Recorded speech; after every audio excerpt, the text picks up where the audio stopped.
Governor Johnson, thanks for coming on KTNV. Oh, yeah, of course. So let's talk about this forum today. I was curious in how you talked about both of them, of the major party candidates. It seemed like you have some real policy differences perhaps with Hillary Clinton, but then when Donald Trump's name is mentioned, it really gets your dander up. Is it fair to say that you're more anti-Trump than anti-Hillary? No, I think it's just Donald Trump says some things regarding immigration, that being a former governor of New Mexico, border state governor, all of what he says is just untrue.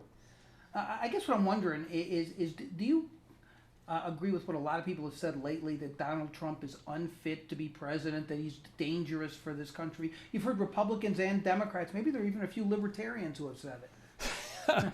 Well, I think he said 150 things that would disqualify anybody else from being president, and all you got to do is just wait until tomorrow and it'll be 153. But is he unfit?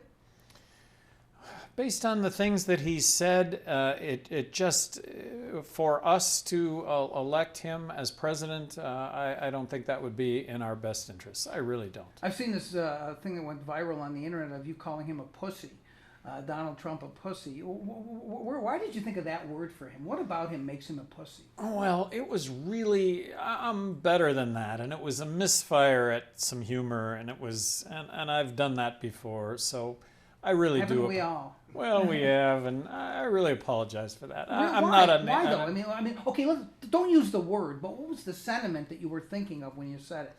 Well, for me, Donald Trump has always represented what, for me, wealth is not what Donald Trump has done with wealth. For me, wealth represents freedom, the ability to do what you want to do when you want to do it. Would I have a jet if I had all the money in the world? Yeah, I would, but I wouldn't gold plate the seatbelts. Tell me about where you think you fit in the political spectrum. A lot of people know more about libertarianism than they did maybe 10 years ago, but still they're wondering, who is this guy and where does he fit? Let's forget Donald Trump because we don't know what he believes in, right? But we know what Hillary Clinton to some extent is saying she believes in. Tell me where you think you fit in the political spectrum vis-a-vis Hillary Clinton. Right, smack in the middle between the two of them. This broad spectrum of being fiscally responsible, so smaller government, less taxes, and then socially liberal. And you know what? It doesn't matter whether you're liberal or conservative when it comes to your social choices in life, as long as you don't force it on others. And then lastly, these military interventions, when we involve ourselves in regime change, in my lifetime, I can't think of one single example where regime change has resulted in a situation that's better and not worse. So bring together the world with free trade and diplomacy, an absolute invincible national defense. You know, it's interesting because during that forum, you talked about you and Bill Weld being able to kill ISIS. Everyone talks about being able to kill ISIS. Trump boasts about it. Hillary Clinton to some extent talks about it. I still don't know how Gary Johnson and Bill Weld will kill ISIS. Tell me. Well, it's first of all, ISIS right now is a done deal. I mean, they are geographically contained. I like to refer to them as sands through an hourglass. We're just going to see that process through. Well, when you say see the process through, they're not even geographically contained. Yeah, no, they are. No, they are. You don't think there are elements of ISIS in this country right now? Well, no, and that isn't. Never say never, but you know, these acts of terrorism throughout the world that the perpetrators are declaring themselves allied with ISIS. Right. They're not geographically traveling from the. But their tentacles extend outside of that geographic Well, by tentacles, you know, the philosophy is raging on, and when you give attention to ISIS, you know, this is what you might expect. Now, President Obama a couple of months ago acknowledged Islamic terrorism, used the words for the first time. And for the first time, he stated what I think by conjecture we all deduced for years is that he just didn't want to give them the attention of being Islamic because that has aided in their recruiting. Whether that's right or wrong, it would have been nice if he would have said that years ago as opposed to just a couple of months ago. ago. You really think it matters whether he actually articulated it or not? It said that those words out loud, radical Islam. I mean, he's been fighting it, has he not? Well, by his argument would be, and I don't want to get in the weeds here, his argument would be is whenever you refer to these terrorists as Islamic, that is a recruiting enhancement for ISIS. You don't agree with that? Not that I agree or disagree. It's the policy that he has pursued, and in that context, though, ISIS right now is geographically contained. They're not getting recruits. They're geographically contained. Look, you wouldn't rule out a situation where if there were 200 ISIS fighters that you wouldn't go in with ground troops and take them out. But the problem is that those 200 troops are embedded in a whole lot of in a civilian situation where we go in and we end up killing a lot of innocent people, and that adds to the recruitment of ISIS. Let's talk about the other side of the coin that you were talking about, which is the social positions that you take. You were asked even at the forum, when was the last time you had pot? You're for legalizing pot. You said 3 months ago. There's a ballot question, you may be aware, in Nevada. Yes, I very much am aware of that. Legalize pot. You think the country is ready for that? Absolutely. 58% of Americans now support it, and but that's without all the pushback from, you know what the arguments are, whether it's law enforcement saying it's a gateway drug or others. Yeah, but they've been launching into that now for 4 decades. Right.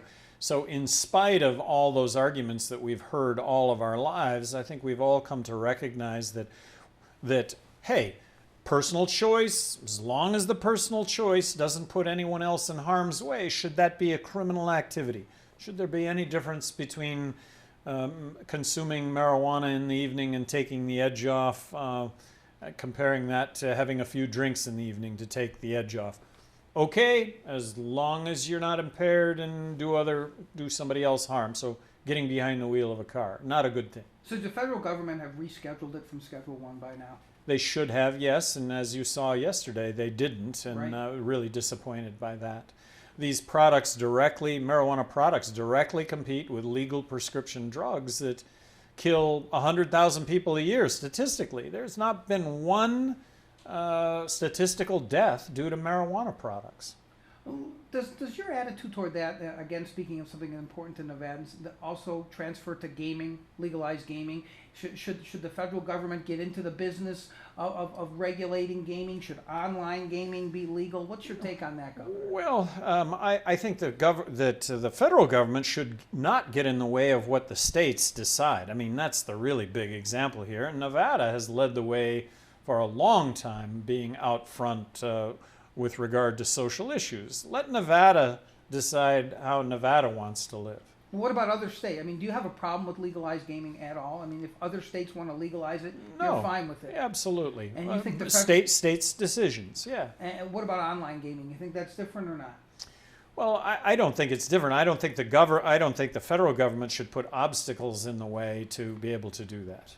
So it's part of a Nevada reporter's DNA. We are required to ask you about one issue here that we have to ask every presidential candidate. So I'm going to do that and end on that note. Oh, I and, know. and maybe you don't know what this is. This is the issue of the nuclear waste dump here Yes. at Yucca Mountain, which was first targeted here more than a quarter century ago now.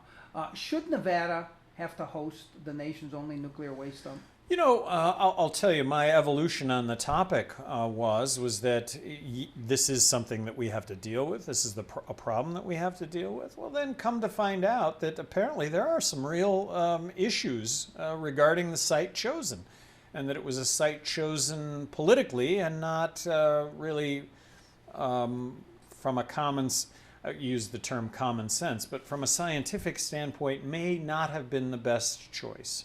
And so what do you do then? If you're saying Yucca Mountain may not have been the best choice, you would not, as president, then allow that project to get restarted to be licensed by the NRC? You know, one of the positions I took as governor of New Mexico is I think that the tribes have a unique ability here to deal with this situation, and that might be above ground retrievable storage. But it is an issue that has to be dealt with. I mean, we've got 165 reactors in this country, all of which have stored their nuclear fuel rods in basically pools of water next to each reactor.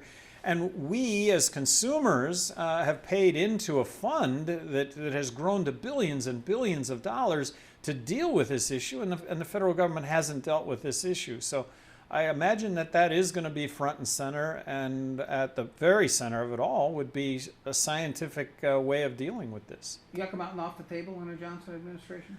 Well, obviously the citizens of Nevada don't want it. And that doesn't answer the question, though. We've been stuck. States get stuck with things they don't want all the time. Remember being governor? well, no, So that's. so will you say here that Yucca Mountain will not be part of the? I'm not informed enough and on the issue to say categorically say yes or no. But I would opt to the side of saying no, just because of how long it has taken. And clearly issues have been raised from a scientific standpoint in lieu of a political solution that apparently it has been.